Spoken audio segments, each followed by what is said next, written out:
This miniature was primed black and given a zenithal spray of white ink before I decided I wanted to take a different approach, coming back with an anti-zenithal spray of violet ink, followed by a zenithal spray of red ink.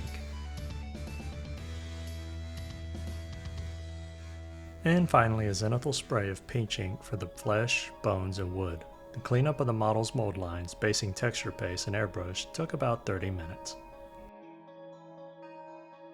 Once inside at my desk, I hit the metallics area with silver. The metallic application, though minimal as it was on this miniature, took the second longest in terms of time spent, clocking in at approximately 45 minutes. This mainly took so long as I was slow and careful, as cleaning up metallic paint is a little more difficult than cleaning up basic acrylic mistakes. Next, I apply Army Painter speed paints to everything except for the red robes, with the dark blue for the black robes, a ruddy brown for the wood, an off-white for the bones, a peach color for the flesh, a purple for shadows on the metallics and base, and finally a yellow for some reflections on the sun.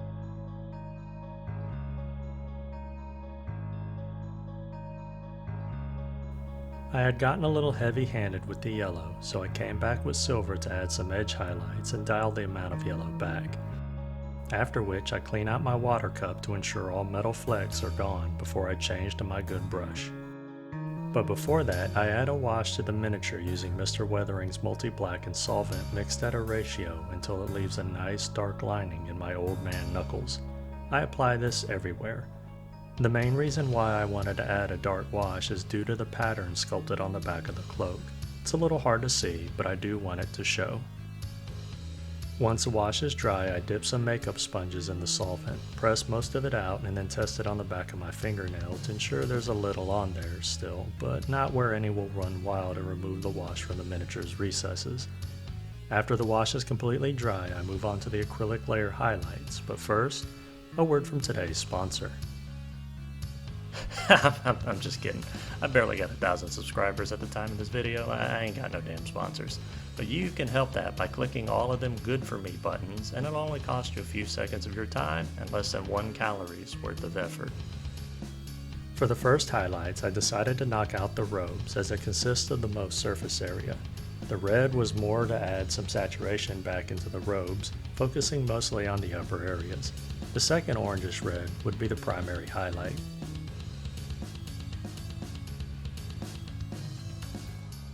For the wood, I used 2 reddish browns to add thin lines of highlights to follow the sculpted grain.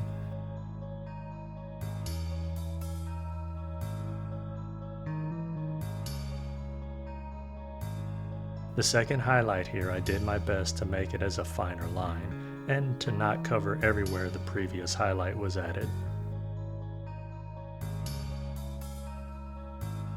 For the skull, I added a glaze of mustard yellow to create more saturation, before mixing an off-white with the mustard yellow for a true layer highlight.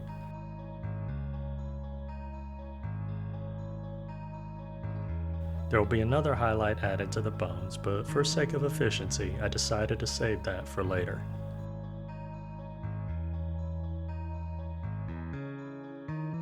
Moving on to the black robes, I mix a little of that same off-white with some dark blue and black to create a dark cloudy blue. I add a little more off-white to make a second highlight tone, and then again by adding some more off-white for a third smoky blue tone.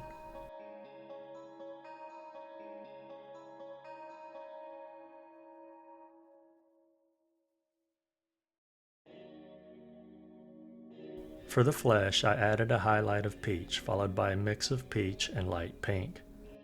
Then a third highlight of light pink, which covered very little, mostly the upward facing knuckles, the chin, nose, lips, and upper cheeks.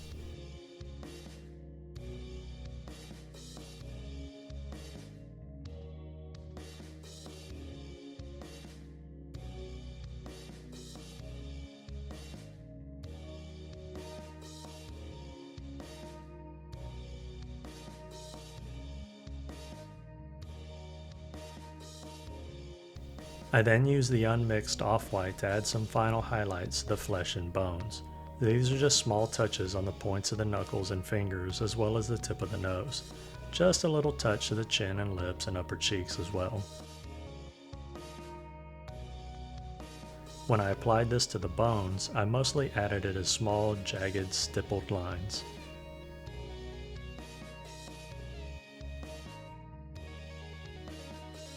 I then finished off the flesh with a light glaze of one of the more ruddy browns that was already on my palette, mainly in the crevices to help ease the transition of dark to light skin tones.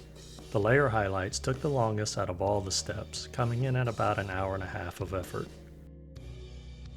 As I near the end, I add some basic glowing effects to the recesses of the skull by dropping in some white ink.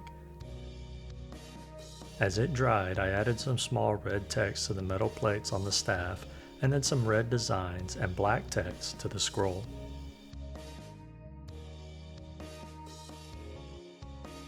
Once the white ink was dried, I dropped in some green ink, and once that was dry, I used some non-ink white acrylic and painted in some eyes and a fine line in the nasal recess thing. This was a little difficult since these were just divots and nothing was sculpted to paint or to follow. Once this was done, I hit the white spots with a little fluorescent yellow.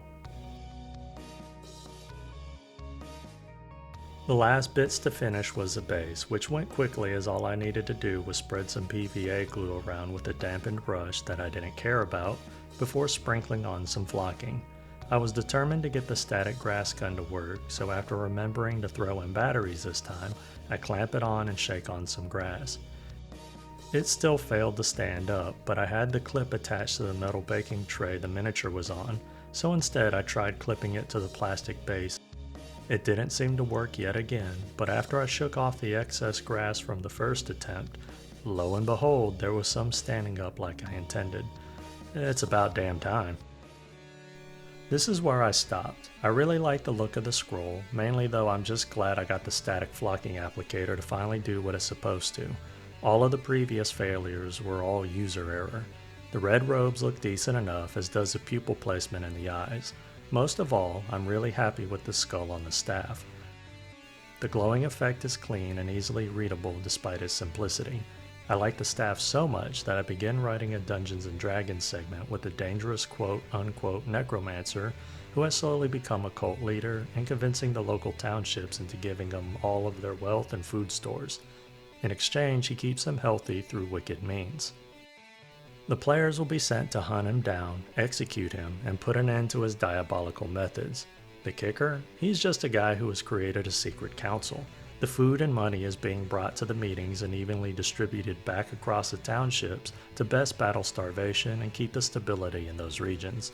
The glow of the staff is just some small enchanted stone that gives off a slight green glow that his mother had gifted him as a nightlight when he was a child. The players will have to make a choice: kill him and claim the reward, walk away from the entire scenario, or join him and bring more suffering townships into the fold, and more importantly, somehow convince more prosperous towns to join and donate more to the needy. That of course will result in them having to go on the run from the regional authorities, but good should never go unpunished. For lessons learned, I probably won't add yellow as sun highlights going forward. In theory it makes sense, but it just looks like someone peed on my miniature and I was too lazy to clean it off. The red text on the silver plates on the upper part of the staff also do not look good. It's actually barely noticeable by the human eye. I should have done black text, or black arcane shapes or runes. My hope for the design sculpted onto the back of the robes to stand out from the oil wash did not go as hard as I hoped. In retrospect, the best way to handle this was probably paint the entire robe silver, and then dry brush the red highlights over it, leaving the silver dots in the recesses, which would definitely make them stand out. In the end, you can see the patterns, even with the human eye, but just not as cleanly as I hoped. I'm glad I finally got around to painting this miniature. He's been hanging around my desk for years now and was originally going to be painted with King Denethor, a miniature I painted in September of 2024, nearly a year ago. Even still, they sat together for a year before that, and then nearly a decade together in one of my drawers untouched before that. My backlog is way out of hand now, especially since I just finished a batshit amount of printing 3D miniatures. I'm talking hundreds in the last couple of months. Yet another problem for another time. And that'll bring this video to its end. I hope you learned something or inspired to start or expand your own collection of heretical, death-defying necromancers. If you have any questions, feel free to ask, and if you like the content of this video and would like to see more, you can easily support the channel by liking, commenting, sharing, and subscribing. I'm Jim with Working with Miniatures. I'm truly grateful for your time, and I bid you a fond farewell. Until the next video.